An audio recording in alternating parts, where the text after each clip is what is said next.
नमस्कार। आज हम डिस्कस करेंगे HPSSC का प्रीवियस पेपर। जो HPSSC का प्रीवियस पेपर है इसका हम HPGK का सेक्शन जो है वो डिस्कस करेंगे और डिटेल से हम डिस्कस करेंगे ताकि आपको जो है आपके आने वाले एग्जाम्स में हेल्प मिल सके, जैसे कि पहले भी मिलती रही है।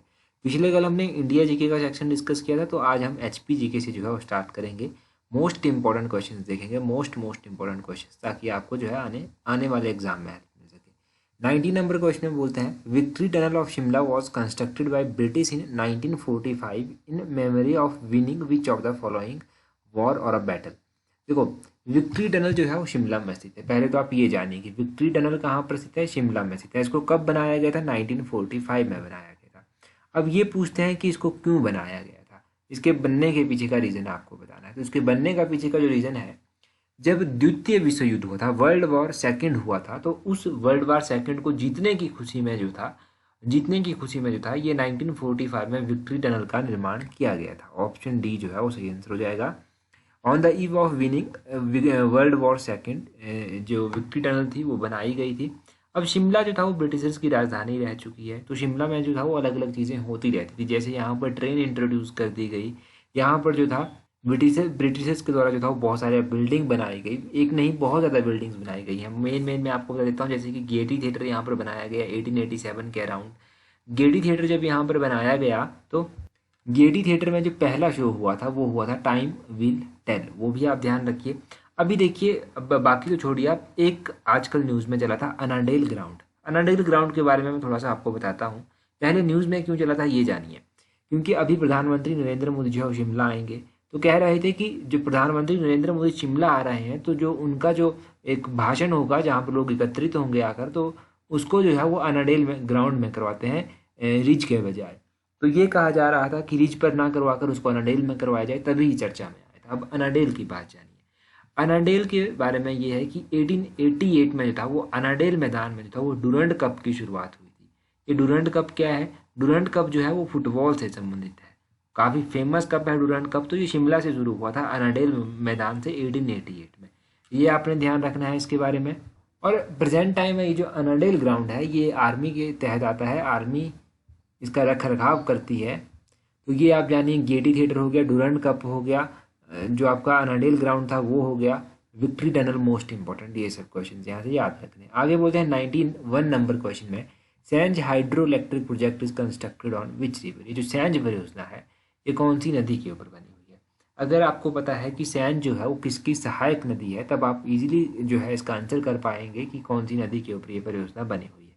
सैंज आपने जरूर पढ़ी होगी, एक सहायक नदी भी है। अब सैंज किसकी सहायक नदी है, सैंज जो है वो ब्यास की सहायक नदी। तो ऑप्शन डी सही आंसर हो जाएगा। ये जो सैंज हाइड्रो इलेक्ट्रिक प्रोजेक्ट है ये ब्यास नदी के ऊपर बना हुआ है। पहले तो मैं आपको ब्यास की इंपॉर्टेंट सहायक नदियां जल्दी से रिवाइज करवाता हूँ, उसके बाद अगली बात करेंगे। सैंज की इंपॉर्टेंट सहायक नदियां कौन कौन सी हैं। एक तो सैंज आ गया, सुकेती आ गया, तीर्थन आ गया, हंसा आ गया, देहर आ गया, सरवारी आ गया, फूजल आ गया, मलाना आ गया, पार्वती आ गया, न्यूगल आ गया, मानूनी आ गया, गज आ गया, ये सब आ गया। पिछले कल मैंने एक क्विज डाला था पार्वती नदी से, मुझे ध्यान आया, पिछले कल मैंने एक क्विज डाला था टेलीग्राम पर कि पार्वती हाइड्रो इलेक्ट्रिक प्रोजेक्ट जो है वो कितने मेगावाट का है। तो उसको लेकर कुछ कन्फ्यूजन हो गया था बच्चों को, तो फिर वो जो है वो कमेंट करके बोल रहे थे कि मैंने गलत जो है वो उसका आंसर बताया है। देखिए, एक बार ना आप भी कमेंट करने से पहले ना थोड़ा सा उसको वेरीफाई किया कीजिए कि आप सही हैं या नहीं है। तो एक बार वेरीफाई करने के बाद आप ज़रूर कमेंट किया कीजिए। अदरवाइज ऐसा होता है कि बाकी बच्चे भी जो हैं वो आपके कारण डाउट में पड़ जाते हैं। एक गलत कमेंट जो है बहुत सारे लोगों को जो है डाउट में डाल देता है, और हो सकता है मुझसे कोई गलती हो गई तो उसको हम ज़रूर करेक्ट करेंगे अगर इस तरह की कोई गलती जो है वो पाई जाती है। तो इस तरह की छोटी छोटी चीज़ें भी कभी कभी होती रहती हैं। अब सैंज परियोजना के बारे में थोड़ा सा और जानिए। ये परियोजना जो है वो 100 मेगावाट की परियोजना है। और 100 मेगावाट की परियोजना होने के साथ साथ इसको एग्जीक्यूट कौन करता है, इसको जो है वो Himachal Pradesh power corporation limited HPPCL जो है इसको एग्जीक्यूट करता है। HPPCL इसको एग्जीक्यूट करता है, ये भी ध्यान रखना है। और 100 मेगावाट की ये परियोजना हो गई। अगला क्वेश्चन देखिए, 92 नंबर क्वेश्चन। 92 नंबर क्वेश्चन में बोलते हैं, Shri Sai university is located at which place in Himachal Pradesh. ये जो श्री साई यूनिवर्सिटी है ये हिमाचल प्रदेश के किस जिले में स्थित है, या फिर हिमाचल प्रदेश में कहाँ पर स्थित है। तो अगर हम बात करें कि ये कहाँ पर स्थित है, ये जो है ये स्थित है कहाँ पर, आपका डिस्ट्रिक्ट कांगड़ा के पालमपुर में। ऑप्शन डी पालमपुर जो है वो सही आंसर है। पालमपुर में अब ये श्री साई यूनिवर्सिटी स्थित है, ये आपको पता चल गया। अब और भी यूनिवर्सिटीज़ हिमाचल प्रदेश की हैं जिनके बारे में आपको पता होना चाहिए। जैसे कि हम जल्दी से रिवाइज करेंगे यूनिवर्सिटीज़ को, तो वाकना घाट में जो है वो कौन सी यूनिवर्सिटी स्थित है? वाकना घाट में बहारा यूनिवर्सिटी जो है वो पड़ती है, ये पता होना चाहिए। बाथू ऑप्शन में दिया गया है, बड़ू साहिब ऑप्शन में दिया गया है। बड़ू साहिब में कौन सी यूनिवर्सिटी है? यहाँ पर इटर्नल यूनिवर्सिटी है, इटर्नल यूनिवर्सिटी है, बड़ू साहिब में स्थित है। और बाथू में कौन सी यूनिवर्सिटी है? बाथू जो है यहाँ पर इंडस इंटरनेशनल यूनिवर्सिटी स्थित है, इंडस इंटरनेशनल यूनिवर्सिटी बाथू में स्थित है। वाकना घाट हो गया, बड़ू साहिब हो गया। इसके अलावा वाकना घाट में जो है वो जेपी यूनिवर्सिटी भी जो है वो वाकना घाट के आसपास ही कहीं पर पड़ती है, ये भी ध्यान रखिए। और आपका कैरियर पॉइंट यूनिवर्सिटी जो है वो हमीरपुर में स्थित है। आपकी सूरिनी यूनिवर्सिटी सोलन में स्थित है। एपीजी यूनिवर्सिटी जो है वो शिमला में स्थित है। अभिलाषी यूनिवर्सिटी का तो आपको पता ही होगा, मंडी में स्थित है। तो ये सारी कुछ थोड़ी सी यूनिवर्सिटीज़ हैं हिमाचल प्रदेश की, इनको आपने साथ साथ में याद रखना है, रिवाइज करते रहना है टाइम टू टाइम, जब ताकि भूलें ना। अगला क्वेश्चन देखिए, अगला क्वेश्चन है Tarikh Riyasat Sirmaur book is written by. ये जो तारीख रियासत सिरमौर किताब है ये किसके द्वारा लिखी गई है? तारीख रियासत सिरमौर किताब जो है वो रणजौर सिंह के द्वारा लिखी गई है। तो इस क्वेश्चन का सही आंसर है ऑप्शन ए, रणजौर सिंह। बहुत बार हमने किताबों के बारे में रिवाइज किया है, एक बार जल्दी से मैं आपको इंपॉर्टेंट किताबें जो है वो हिमाचल प्रदेश की बता देता हूँ। तारीख रियासत किताब रणजौर सिंह के द्वारा लिखी गई है। शांता कुमार ऑप्शन में दिया गया है। शांता कुमार के द्वारा कौन कौन सी किताबें लिखी गई हैं? इन्होंने किताब लिखी है धरती है बलिदान की, लाजो किताब इन्होंने लिखी है, पहाड़ बेगाने नहीं होंगे किताब इन्होंने लिखी है, हिमालयन पर लाल छाया किताब भी जो है वो इनके द्वारा लिखी गई है। तो इनकी किताबें याद रखिए। यहाँ पर देवराज शर्मा भी ऑप्शन में दिया गया है। तो देवराज शर्मा ने कौन सी किताब लिखी है? इन्होंने एक किताब लिखी है जिसका नाम है हिमाचल प्रदेश परिचय, ये किताब इनके द्वारा लिखी गई है। देवराज शर्मा के द्वारा दूसरी किताब लिखी गई है हिमाचल अतीत वर्तमान और भविष्य एक झलक, ये किताब भी देवराज शर्मा ने लिखी है। और यहाँ पर क्या दिया गया है? तीसरे नंबर पर अक्षर सिंह जो है वो ऑप्शन में दिया गया है। अक्षर सिंह ने किताब लिखी है बिलासपुर की कहानी किताब। तो बिलासपुर की कहानी किताब अक्षर सिंह के द्वारा लिखी गई है। और हिमाचल प्रदेश के जो पहले मुख्यमंत्री थे डॉक्टर यशवंत सिंह परमार, उनके द्वारा एक किताब लिखी गई है, वो है पॉलिएंड्री इन हिमालयस। पॉलिएंड्री इन हिमालयस किताब डॉक्टर यशवंत सिंह परमार ने लिखी है। Himachal Pradesh its shape and state किताब जो है ये भी डॉक्टर यशवंत सिंह परमार के द्वारा लिखी गई है। तो इन किताबों को आप याद रखिए। अगला क्वेश्चन है रीजनिंग का क्वेश्चन है। चलिए इस क्वेश्चन का आंसर आप मुझे कमेंट करके बता दीजिए। ये रीजनिंग का आसान सा क्वेश्चन है, इसका आंसर आप जल्दी से कमेंट करके बता दीजिए। अगला क्वेश्चन देखिए, मैं कहूँगा मोस्ट इंपॉर्टेंट क्वेश्चन है, ध्यान रखना है। एलाइड वगैरह के एग्जाम में पहले इस तरह के क्वेश्चन पूछे जाते थे, परंतु बीच बीच में कुछ HPSSC के एग्जाम में भी पूछे गए हैं। क्वेश्चन में बोलते हैं how many girls worshipped during international Shivratri Mela celebrated in district Mandi in 2019 under Beti Bachao Beti Padhao योजना। बेटी बचाओ बेटी पढ़ाओ योजना के अंतर्गत 2019 में जो था वो जिला मंडी में मनाए जाने वाले अंतर्राष्ट्रीय शिवरात्रि मेले के दौरान जो था वो कितनी कन्याओं की पूजा की गई थी। तो ये इम्पोर्टेंट क्यों है? देखो एक बात आप समझिए कि बहुत ज़्यादा कन्याओं की पूजा की गई होगी तभी तो ये फेमस है, तभी तो ये इतना क्वेश्चन बना है। तो इस दौरान जो था वो 1008 कन्याओं की पूजा की गई थी। ऑप्शन सी सही आंसर है। और ये पूजा जो था वो किस योजना के अंतर्गत की गई थी? ये बेटी बचाओ बेटी पढ़ाओ योजना के अंतर्गत की गई थी। कौन से ईयर में की गई थी? 2019 में जो था ये पूजा की गई थी। और इंटरनेशनल शिवरात्रि मेला कहाँ पर लगता है? मंडी में लगता है। किसने स्टार्ट करवाया था? राजा अजबर सेन के द्वारा इसको स्टार्ट करवाया गया था। मंडी शहर की स्थापना किसने की है? राजा अजबर सेन के द्वारा ही जो है वो मंडी शहर की स्थापना की गई है। तो ये आपने सारा डिटेल में यहाँ से याद रखना है। कई बार पूछ लेते हैं कि शिवरात्रि मेला किस तरह का मेला है, तो शिवरात्रि एक इंटरनेशनल मेला है। क्वेश्चन में ही क्वेश्चन है, एक क्वेश्चन से पहले तो इस स्टेटमेंट से ही 4-5 क्वेश्चन बन जाते हैं। तो इन सभी क्वेश्चन को आप याद रख लीजिए, वही काफ़ी है। अगला क्वेश्चन भी बेटी बचाओ बेटी पढ़ाओ से रिलेटेड है।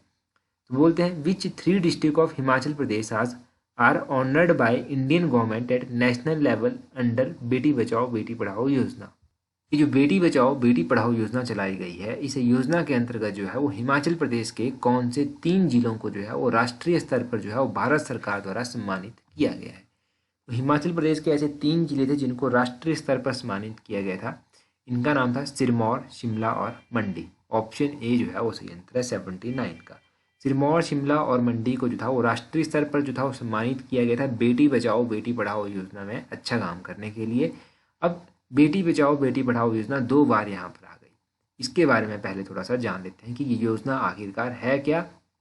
अभी जो बेटी बचाओ बेटी पढ़ाओ योजना है, इसका मतलब क्या हुआ, नाम से पता चल रहा है कि बेटियों को बचाने, और जो लड़कियों को समझा जाता है कि वो सिर्फ घर के काम के लिए बनाई गई हैं, वो पढ़ाई लिखाई नहीं कर सकती, तो इसीलिए यहाँ से पता चलता है कि बेटी को पहले बचाओ भी और बेटी को फिर पढ़ाओ भी, उसको एजुकेट भी करो। तो ये कैंपेन चलाया कब किया था, ये योजना चलाई कब गई थी, ये 2015 में चलाई गई थी। एग्जैक्टली कब चलाई गई थी, 22 जनवरी 2015 को जो था ये योजना चलाई गई थी। 22 जनवरी 2015 को इस योजना को चलाया गया। अब यहाँ से एक और इम्पोर्टेंट क्वेश्चन बन जाता है, हमने क्या डिस्कस किए हैं, इंपॉर्टेंट डेज हम वीडियोस के लास्ट में डिस्कस करते हैं। तो हमने क्या पढ़ा है, national girl child day. National girl child day कब मनाया जाता है ये भी आपको पता होना चाहिए। तो ये डे जो है ये 24 जनवरी को मनाया जाता है। कब मनाया जाता है, 24 जनवरी को नेशनल गर्ल चाइल्ड डे जो है वो मनाया जाता है। ये आपने ध्यान रखना है, इम्पॉर्टेंट बेटी बचाओ बेटी पढ़ाओ योजना के बारे में, नेशनल गर्ल चाइल्ड डे के बारे में, और कौन कौन से ये जो 3 डिस्ट्रिक्ट थे हिमाचल प्रदेश के ऑनर किए गए थे इस योजना के अंतर्गत। ध्यान रखिएगा 22 जनवरी 2015 को इस योजना को लॉन्च किया गया था। आगे क्वेश्चन में बोलते हैं the headquarter of district Kangra is, तो डिस्ट्रिक्ट कांगड़ा का हेडक्वार्टर कहाँ पर स्थित है। बड़ा कॉमन सा क्वेश्चन है, परंतु फिर भी देखो जो कांगड़ा से बहुत दूर लोग रहते हैं, जैसे मान लो कांगड़ा से कोई सिरमौर में रहता है, उसको कांगड़ा के बारे में ज़्यादा नॉलेज नहीं होगी, तो वो कई बार आंसर नहीं कर पाते। कांगड़ा का हेडक्वार्टर धर्मशाला में स्थित है, ऑप्शन सी सही आंसर है। अब धर्मशाला में स्थित है, कन्फ्यूजन हो जाता है कई बार जब कांगड़ा ही ऑप्शन में दिया गया है। उसी तरह सिरमौर का हेडक्वार्टर नाहन में स्थित है, सिरमौर का हेडक्वार्टर नाहन में स्थित है। लाहौल स्पीति का हेडक्वार्टर केलोंग में स्थित है, यह आपने ध्यान रखना है। किन्नौर का हेडक्वार्टर रिकांगपिओ में स्थित है। ये इंपॉर्टेंट हेडक्वार्टर मैंने आपको बता दिया, डिस्ट्रिक्ट हेडक्वार्टर जो है वो आपने ध्यान रखने हैं कि कहाँ कहाँ पर जो है वो किस किस का हेडक्वार्टर स्थित है। आगे बोलते हैं sex ratio of Himachal Pradesh as per 2011 census. 2011 की जब जनगणना हुई थी उसके अकॉर्डिंग हिमाचल प्रदेश का सेक्स रेशो कितना था, उसके अकॉर्डिंग हिमाचल प्रदेश का सेक्स रेशो था 972। ऑप्शन ए सही है, मोस्ट रिपीटेड क्वेश्चन है, हमने बहुत बार डिस्कस किया है। अब 972 हिमाचल प्रदेश का सेक्स रेशो है। सबसे अधिक सेक्स रेशो कहाँ का है, हमीरपुर का सेक्स रेशो सबसे अधिक है, 1095 जो है वो सबसे अधिक हमीरपुर का सेक्स रेशो है। हमीरपुर और हिमाचल का सेक्स रेशो ये दोनों पूछे जाते हैं। हमीरपुर का सबसे अधिक सेक्स रेशो है और हिमाचल प्रदेश का सेक्स रेशो है 972, ये ध्यान रखना है। 78 नंबर क्वेश्चन में बोलते हैं which is not an administrative division in Himachal Pradesh. तो हिमाचल प्रदेश में देखो 3 एडमिनिस्ट्रेटिव डिवीजन है, कौन कौन से हैं, एक तो आपका मंडी आ गया, दूसरे नंबर पर आपका कांगड़ा जाता है, तीसरे नंबर पर आपका शिमला आ जाता है। ये 3 हिमाचल प्रदेश में एडमिनिस्ट्रेटिव डिवीजन है। अब बोलते हैं कि इनमें से कौन सा एडमिनिस्ट्रेटिव डिवीजन नहीं है, तो हमीरपुर जो है कोई एडमिनिस्ट्रेटिव डिवीजन नहीं है। हिमाचल प्रदेश में सिर्फ 3 एडमिनिस्ट्रेटिव डिवीजन है, इनमें जो है वो मंडी आ जाता है आपका, इनमें आपका कांगड़ा आ जाता है, कांगड़ा में सिरमौर, कांगड़ा के बाद शिमला आ जाता है। ये तीनों के तीनों आपने ध्यान रखने हैं। उसी तरह हिमाचल प्रदेश में कितनी विधानसभा की सीट्स हैं, 68 विधानसभा की सीट्स हैं। लोकसभा की कितनी सीट्स हैं, 4 लोकसभा की सीट्स हैं। राज्यसभा की कितनी सीट्स हैं, 3 जो है वो राज्यसभा की सीट्स हैं। ये आपने ध्यान में रखना है। और एडमिनिस्ट्रेटिव डिवीजन कितने हैं, वो भी 3 है हिमाचल प्रदेश में एडमिनिस्ट्रेटिव डिवीजन। आगे बोलते हैं Deoli fish farm is located in which district of Himachal Pradesh. तो दियोली फिश फार्म कहाँ पर स्थित है, बिलासपुर में स्थित है। ये तो कॉमन सा क्वेश्चन है, सभी को पता है, परंतु जब एग्जामिनर ने क्वेश्चन पूछा था ना लास्ट टाइम सेक्रेटरीट क्लरिकल के एग्जाम में, तो उसने क्या पूछा था, उसने पूछा था कि ये दियोली फिश फार्म जो है वो कौन सी खड्ड के किनारे स्थित है। तो ये जो है ये अड़ी खड्ड है, एक अड़ी खड्ड बहती है बिलासपुर में, अड़ी खड्ड के किनारे स्थित है। और अड़ी खड्ड जो है वो किसकी सहायक नदी है, ये सतलुज की सहायक नदी है। सतलुज की सहायक नदी है अली खड्ड, और दियोली फिश फार्म जो है वो अली खड्ड के किनारे स्थित है। एग्जैक्टली डिस्ट्रिक्ट बिलासपुर के घाघस में स्थित है, घाघस के समीप दियोली नामक जगह है, वहाँ पर स्थित है। ये सब आपने यहाँ से ध्यान रखना है। अब मछलियों की कुछ वेराइटीज़ जो हैं वो एग्जाम में पूछ ली जाती है। मशहीर एक वेराइटी है मछली की, बहुत इंपॉर्टेंट और बहुत फेमस है। मशहीर वेराइटी ध्यान रखिएगा। एक स्नो ट्राउट करके भी वेराइटी है हिमाचल प्रदेश में मछली की, ये भी ध्यान रखना है आपने। एक लोचीज करके है मछली की वैरायटी। मिरर कार्प्स जो है ये भी एक मछली की वैरायटी है। मिरर कार्प्स आप ध्यान रखिएगा, मछली की वैरायटी है।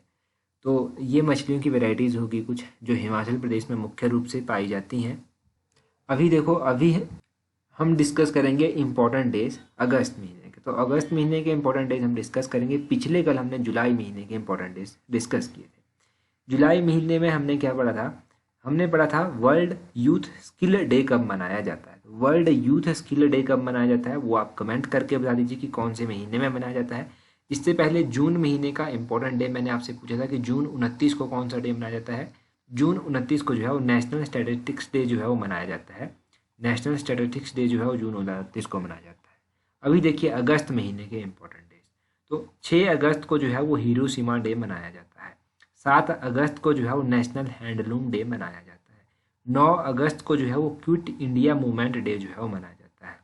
9 अगस्त के बाद जो है वो 12 अगस्त को जो है वो इंटरनेशनल यूथ डे मनाया जाता है। ध्यान रखिएगा इंटरनेशनल यूथ डे 12 अगस्त को मनाया जाता है। मैंने आपसे पूछा है वर्ल्ड यूथ स्किल डे बताना है आपको। और 12 अगस्त के बाद जो है वो 15 अगस्त को भी एक इम्पॉर्टेंट डे मनाया जाता है। नेशनल इंडिपेंडेंस डे जो है वो 15 अगस्त को मनाया जाता है। 15 अगस्त के बाद 19 अगस्त को जो है वर्ल्ड फोटोग्राफी डे मनाया जाता है 19 अगस्त को। और वर्ल्ड ह्यूमैनिटेरियन डे जो है ये भी 19 अगस्त को ही मनाया जाता है। 19 अगस्त के बाद 20 अगस्त को जो है वो सद्भावना दिवस मनाया जाता है।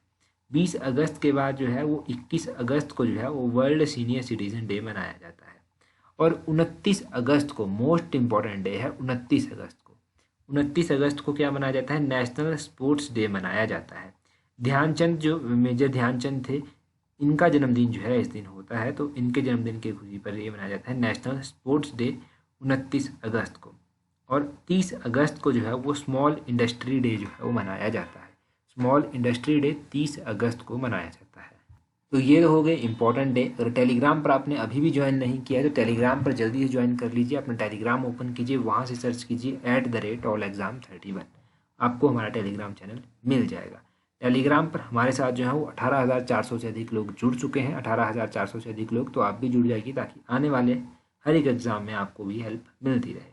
तो आज की वीडियो में इतना ही काफ़ी है। So that's all for today. Thank you very much for watching and listening it very patiently.